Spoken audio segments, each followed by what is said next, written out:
আচ্ছা বন্ধুরা, তোমরা কি এটা চেনো? যদি না চিনে থাকো বলে দিচ্ছি, আমরা এটাকে পাতালপোর বলি। আর খেতে কিন্তু দারুণ লাগে। যারা খাও তারা তো জানো এটা কেমন খেতে। চলো আজকে তোমাদের কাছে এটা দিয়ে একটা রেসিপি শেয়ার করি। এই দেখো, ভালো করে কেটে নিলাম। এটা ভালো করে ধুতে হবে, যেহেতু মাটিতে হয় না, একটু নোংরা থাকে। এর সাথে দেবো আলু, পেঁয়াজ, আদা, রসুন আর অল্প একটু টমেটো। চলো এবার রান্নাটা করে নিই।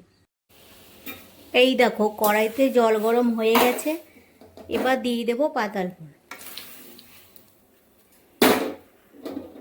এটা একটু ফুটে গেলেই নামিয়ে নেব। খুব বেশি সেদ্ধ করা দরকার নেই, একটু ফুটে গেলে বাস নামিয়ে নেব। প্রথমে আলুগুলি ভেজে নেব।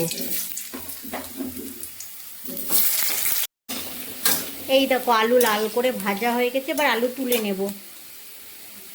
ফোড়নে দিয়ে দিলাম জিরে, তেজপাতা।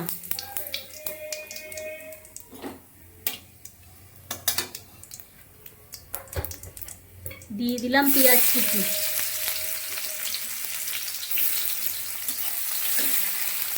দিয়ে দেবো বাটা মশলা। বাটা মশলার মধ্যে নিয়েছিলাম জিরে, দুটো পাকা লঙ্কা, আদা, রসুন।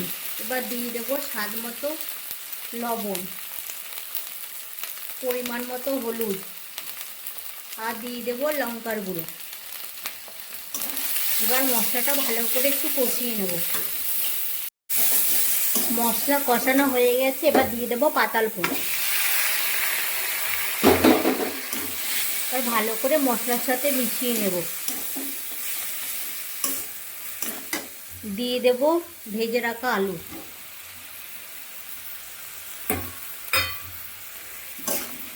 এবার আলু, পাতালপুর মশলার সাথে ভালো করে কষিয়ে নেব। ভালো করে কষানো হয়ে গেছে, এবার দিয়ে দেব পরিমাণ মতো জল। জলটা খুব বেশি দেব না, একটু মাখা মাখা হবে।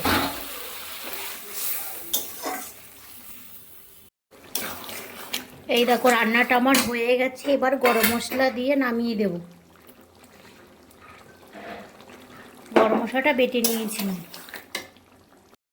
তৈরি হয়ে গেল দুর্দান্ত স্বাদের পাতালপুরের রেসিপি। এটা কিন্তু মাংসর থেকেও বেশি সুস্বাদু খেতে।